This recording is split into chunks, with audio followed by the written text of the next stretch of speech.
Hey there, third grade. Mr. Xander here.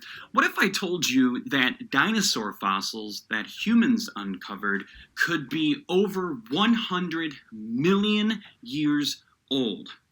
That means that humans can take a look at these fossils and figure out what life was like on Earth back then.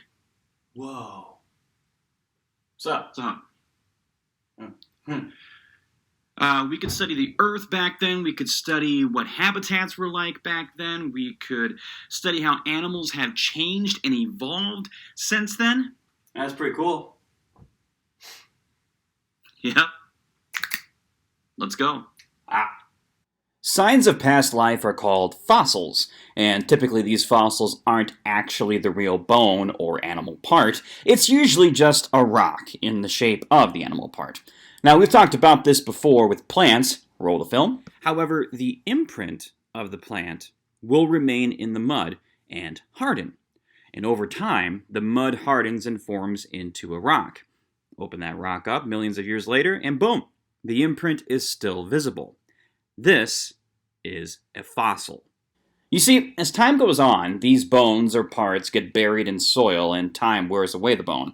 But that space in the earth where the bone was gets filled with rock materials. Over time, that material hardens and leaves us with a fossil. Syrup is sticky. So sticky that, in fact, sometimes things get stuck in it. And when they do, and they settle for a long period of time, they get preserved. Hey.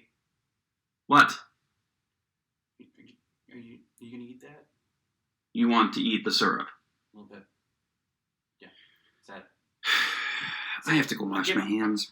I got my own. We're good. I'm gonna go great with the apple. Some animals have been found in hardened tree sap called amber. Long ago, an insect might have gotten trapped in the sticky liquid, and it would have completely covered the insect, and then hardened over time. If that amber is thin enough, we can see right through it. And depending on when the insect got trapped in the sap, the insect could be millions of years old, preserved in its body, the actual insect body. Another type of fossil is found in tar pits. Saber-toothed tigers and other kinds of extinct animals fell into these tar pits thousands of years ago. The soft flesh of their bodies are long gone, but their actual bones still remain as fossils. Can you imagine visiting South Dakota for the winter and having it feel more like Florida does during the summer? Except now think about it, that this is just what South Dakota feels like year-round. Warm, wet, and humid. Nope. Hey, do you have any more Thanks. syrup? I'm thinking like Hungry Jack or Mrs. Buttersworth or Aunt Jemima. Is Country Crock a syrup? Nope. The world has changed a great deal since dinosaurs walked around. So have animals, for that matter. Dinosaurs are now extinct along with every other animal that no longer lives on Earth.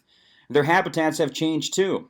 In the time of Tyrannosaurus rex, they romped around in the Badlands of South Dakota. The climate of that area during that time was hot and wet. We learned this from fossils. Only animals that have adapted to the changing environment have survived. For instance, these lizards, they're tiny modern-day reptiles, but they look an awful lot like dinosaurs from long ago, just on a smaller scale. So it stands to reason that these animals have adapted to their environment over time. They've survived and thrived.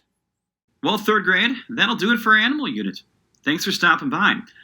We'll look forward to seeing you next time when we take a look at ecosystems and different environments where animals and plants coexist, live together, survive, and thrive. But until then, say goodbye, Kyle. Goodbye, Kyle. Hey, I found the syrup. I found it, and there's a whole bunch of it. You say we ran out. See, I'm picking it up. I know where stuff is.